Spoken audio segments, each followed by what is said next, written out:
after year after year for the subsidies that the previous government negotiated. We've brought down that, halving the subsidy every year, putting money back into people's pockets, and of course making sure that if there are excess profits, those profits come back to the Exchequer. Lee Anderson. Thank you, Madam Deputy Speaker. This net zero madness coming from this place is truly staggering. Bear in mind, this power station used to burn coal from a coal mine from less than 20 miles away. We're now transporting wood from 3,000 miles away. We're paying over £10 billion in subsidies for this power station, and it's producing 4 times more CO2 than a coal-fired power station. So could the Minister explain to me how this is contributing towards net zero? Minister. Well, I wasn't aware that it was the policy of the Reform Party to reopen the coal mines, but that's good to know. Great to know. Well, I'm very proud that as a country we have moved past coal-fired power station, coal power generation, which is incredibly disruptive for our environment. We closed the last coal power station last year at Ratcliffe-on-Soar, and the workforce there played a really proud role in recognising the role that they played in powering the country for many, many years, but also recognising that the drive to net zero is important. While we're building the clean power system that delivers energy security for the future, they're taking us back to the Stone Age. Joanna Baxter. Deputy Speaker, can I thank the Minister for his statement and the strict new sustainability rules imposed on Drax, which will mean that we won't pay a penny for unsustainably sourced biomass.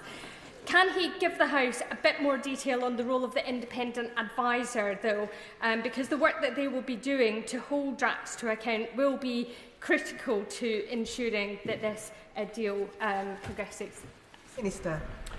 Well, I thank my honourable friend for the question. The point of having an independent adviser is that while the role of the Low Carbon Contracts Company, which will be the counterparty, of course, to the Contract for Difference that we've agreed, and the role of Ofgem as a regulator is incredibly important, we think there is also a role for someone independent to make sure that they are analysing the situation with the particular questions about biomass and sustainability, but also having an eye on the science as it moves forward, because part of the challenge is that over years the sustainability information that we have, the types of forestry and where it comes from has changed. This adviser will play a really important role in that and will advise my department, Ofgem, and the Low Carbon Contracts Company in the years ahead of this deal. But I think it is important to say to my honourable friend that we want to make sure we've also got an independent review of what the future of this looks like, so that in 5 years' time we're not looking at the same decision as we are now. Sir Julian Lewis. I welcome the emphasis that the Minister keeps putting on energy security. So can he give us some idea of the timetable for when we will see the first of these small modular nuclear reactors commissioned, preferably ones built by Rolls-Royce, who have expertise in the area thanks to their excellent work for the Royal Navy? Minister. Well, I thank the Right Honourable Gentleman for his question. He's not going to draw me into a competition on the small modular reactors that is still going at the moment, but he has made his case for his preferred company at the moment. What I will say is that last week the Prime Minister announced that we have a new commitment to reviewing the 2011 planning statement so that we can have much more new nuclear across the UK. Particularly important because previously there were only 8 designated sites that were possible. The small modular reactors, of course, open up possibilities right across the country, and we want to see much more of that. We're moving as fast as possible to make sure these are underway, and I also hope that we can move in such a speed that the Scottish Government will change its objection to having small modular reactors in Scotland. Joe Morris. Thank you, Madam Deputy Speaker. The news of a windfall tax on Drax will be welcomed by people across my constituency. Can the Minister assure me that this will be the end of the grotesque profits going to Drax at the expense of the taxpayer? Minister. Well, I can give my honourable friend that assurance. Partly we have, of course, significantly reduced the ability of Drax to make profits from this, but we've also been sure that if there are excess profits, that those are clawed back on behalf of the British people. And so there are additional rates in the mechanism that we have designed of 30% and 60% to make sure that any unexpected profits are clawed back as well. And of course this wasn't the case under the deal of the 8 previous energy ministers in the previous government who signed off deals on Drax year after year after year. This is a new way of operating that protects our energy security, but also protects the hard-working people of this country. Carla Denyer. Madam Deputy Speaker, Drax is a clean energy scam that has been handed £6 billion by successive Conservative ministers since 2012, when that money should have been spent on getting energy bills down. Now, the Minister rightly cites past excess profits. Specifically, I believe he said that the new contract will allow government to claw them back. Can he clarify for me, will the contract allow clawback of previous excess profits and remedy the past misspending of public money, or does he just mean going forward into the future, in which case that is still throwing good money after bad, just slightly less of it? Minister. Can I thank the Honourable Lady for her question? We don't have a mechanism to claw back past profits from any company. That's not something that governments are able to do. What we can do is move forward with a fair system that, first of all, reduces the subsidy considerably, but also has these excess profit mechanisms in place, a windfall tax in place, to make sure that if they do generate additional profits, that we can claw that back for the British public. That's important. But I would just say that the level of subsidy that we have agreed in this deal brings it down to a considerably lower level, half what it was under the previous government. Tom Collins.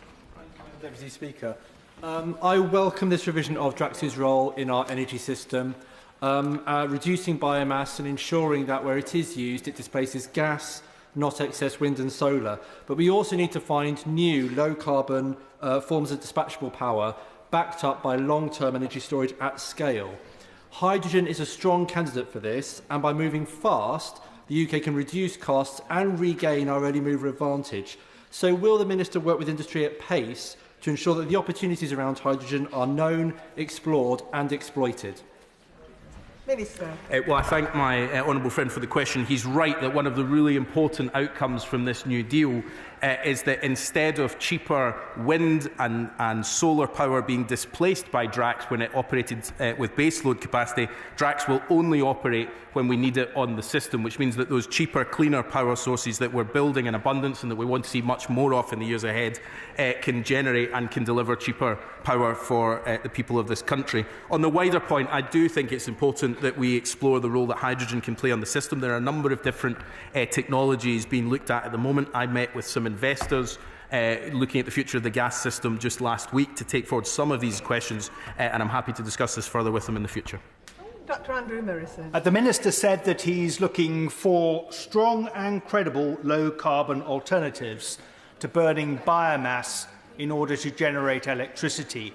Would he ensure that those alternatives do not include so-called energy from waste plants, since burning waste is as dirty as coal? And will he follow Scotland and Wales in placing a moratorium on the construction of new waste incinerators? Minister. Can I thank the honourable gentleman for the question? I think he's right to say what we want to build at the end of this are credible low-carbon alternatives. I'll look at the specific cases, but they're not what we see as being key to the review that we want to undertake. We want to look at carbon capture and other technologies, for example, but also, I think, really crucially, looking at how we store some of the renewable energy that we're generating in abundance that particularly we can't use at times of peak demand, such as long-duration energy storage, and increasingly short-duration energy storage batteries that are powering much, much more than have been in the past. But I'll look at the specific points that he raises. Alistair Strathern.